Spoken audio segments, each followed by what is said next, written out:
Hello everyone, welcome back to Believers Science Academy Bangalore. This is EPFO series. So students have been asking me or texting me regularly asking about what are the sources, sir? What should we refer? What are the important sources? Do you have to read something else or is there everything already covered? And especially the UPSC CS aspirants are like, do you have to read something else for polity? Do you have to read something else for economy or whatever you read in UPSC CS is enough? And what are the sources for social security?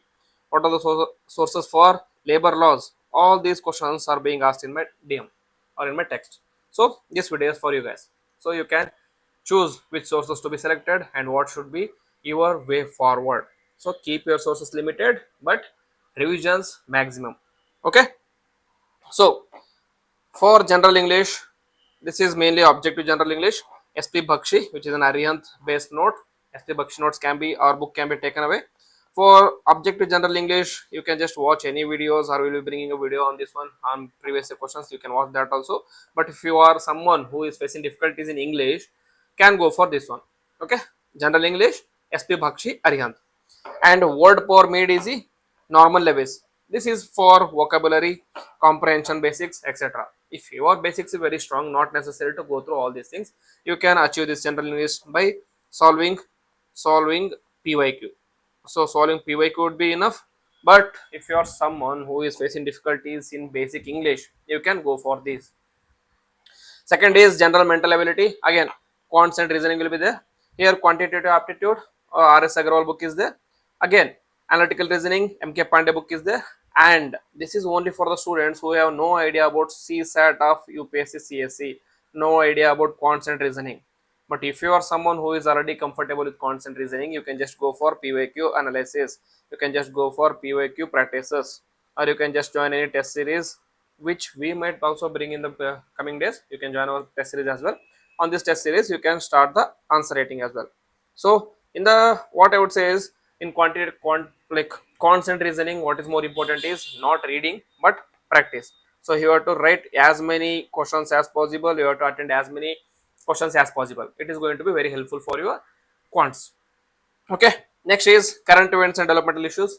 This normally the basics, that is the Hindu or Indian Express and the editorials and economy are monthly compilations of any institutions of your choice. And also let me tell you that Believers Science Academy also has a monthly compilation of current affairs. And from next 3 years, I'll be focusing mainly on EPFO related current affairs.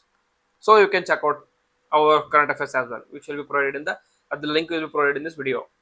Next, India Yearbook, only the selected topics, which is going to be very important for us, like economical, insurance, only those topics that are going to be important for us. Next is Indian polity and economy. For the people who are coming from CSA background, I don't need to tell you from where you have to read this. First, for economy, for polity, it is the Lakshmikant, the Bible of or the constitution of polity UPSC CSC. So you can go for M Lakshmikant. It is a must read. It covers center state constitutional bodies, rights, etc., etc. You already know. And people who are specifically following EPFO, you can not necessarily to go through complete M Lakshmikant. You can just go for M Lakshmikant summary. There will be some books which will be providing summary. You can search it up on the Telegram. You will get the sources. You can follow that one.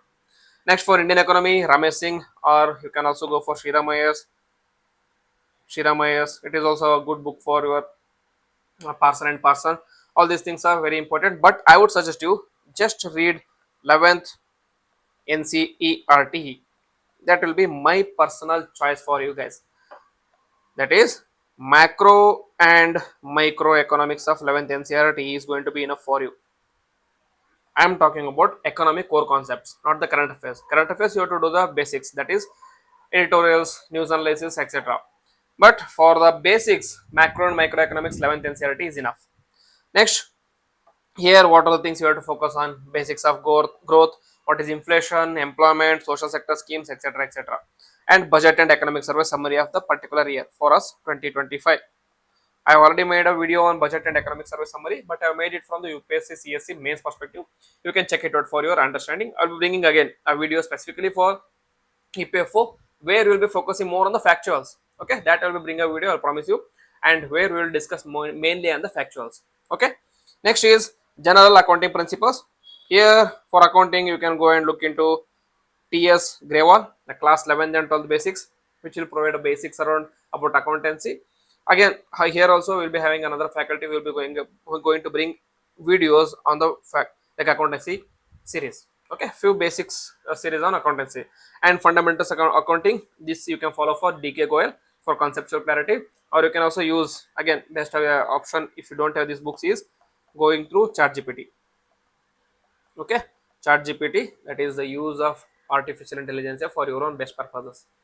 Next, industrial relations and labor laws. These are going to be very important, especially for EPFO paper 2.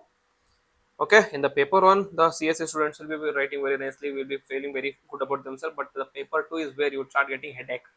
If you want to avoid that headache, you have to focus on industrial relations and labor laws.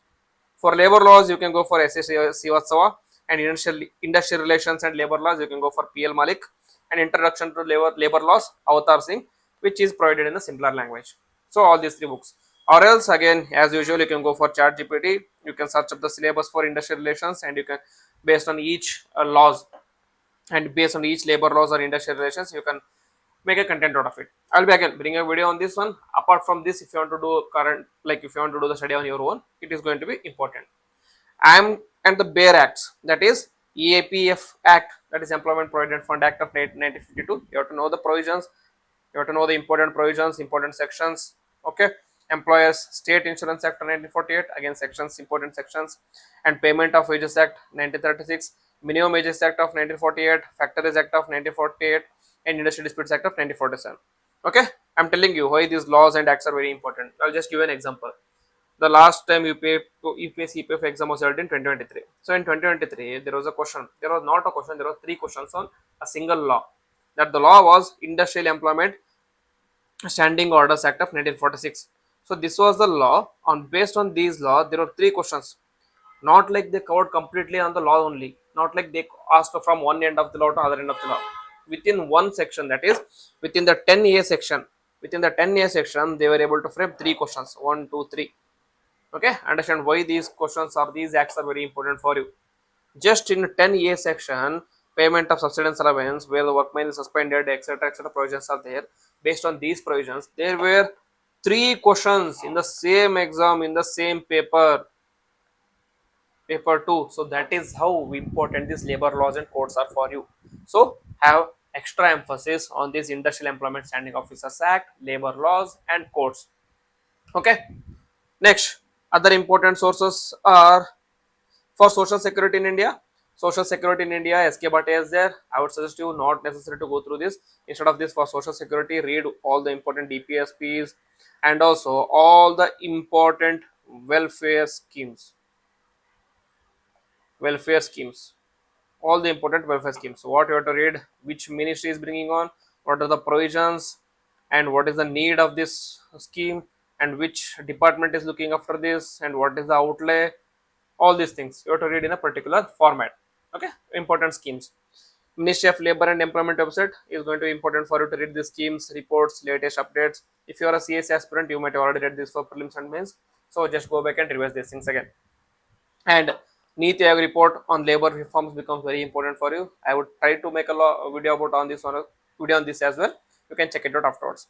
And for general studies or general science, you can either go for Lucent General Science for revision and one sub coverage, or NCRTs from class 6 to 10, where you will be focusing on selective reading. So I would suggest you to go for Lucent General Science as well. Go for just Lucent General Science. Though the book is bulky, it covers lots of things, so you can just go for multiple revisions instead of reading 2-3 sources. Then for general knowledge that is static, Lucent General Knowledge, which is going to cover history, geography, culture, etc. These things have already been covered for UPSC CS aspirants, but if you are not a CS aspirant, again I'm repeating many times, if you are not a CS aspirant, you have to go for Lucent. Or if you are already studied for any other books for history, if you studied NCRTs, that is also fine. NCRTs is also fine. And geography NCRT is also fine. Again here NCRT is from class 6 to 12, selective for history, geographical basics, and also for culture. Okay, and then very important, that is where your marks depend on, is previous year papers and guides. There is a guide called as UPSC EPFO Enforcement Officers or Account Officers Exam Guide by R. Gupta in Arihant. Okay, you can copy this or you can take a book of this one, or you'll I think you'll find the PDFs as well in Telegram groups, and then solve last and year PYQ, both UPSC prelims as well as EPFO specific. This is going to help you be exam ready. Okay, you'll be exam ready if you follow these things. And finally, certain tips for you. What are the tips? Since EPFO is conducted by UPSC only, that is Union Public Service Commission of India, the paper has a UPSC flavor, meaning conceptual and fact-based specs. So focus should be mainly on two things. One is polity and economy and labor laws, where highest weightage will be given to. Then current affairs, schemes, labor reform, social security, ILO conventions. So unlike UPSC, CSC prelims, the cutoff in EPFO will be very high. On basis of cutoff and what is the requirement for EPFO, I already made a video. You can go back and check in the playlist, or the link for that video will also be provided in the video in the description. So this is about important sources. So all the questions you had asked me in my text, WhatsApp and other DMs. So I hope this answers your questions.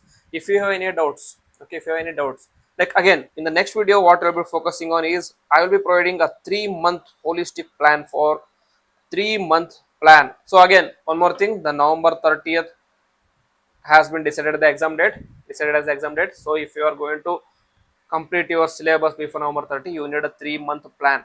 So I am bringing a 3-month plan where we are going to cover different subjects from different months, and also I'm giving a day to day wise preparation chart for you for both for different kinds. One is working individuals who will have at least 3 to 4 hours per day, and other person who is exclusively preparing for this, who will have 78 or 12 hours per day. So I'll be bringing video on that one, where I will discuss on what should be done in the first month, what should be done in the second month, and what should be done in the penultimate month. Okay, all these things will be covered in the next video. So if you like the initiative, if you think we are doing a good deed, please hit the like button, comment on it, and also share with your friends. And if you're new to the channel, please subscribe to the channel and click on the bell icon so that you don't miss any notification. With this, I will end the video. Jai Hind, Jai Karnataka.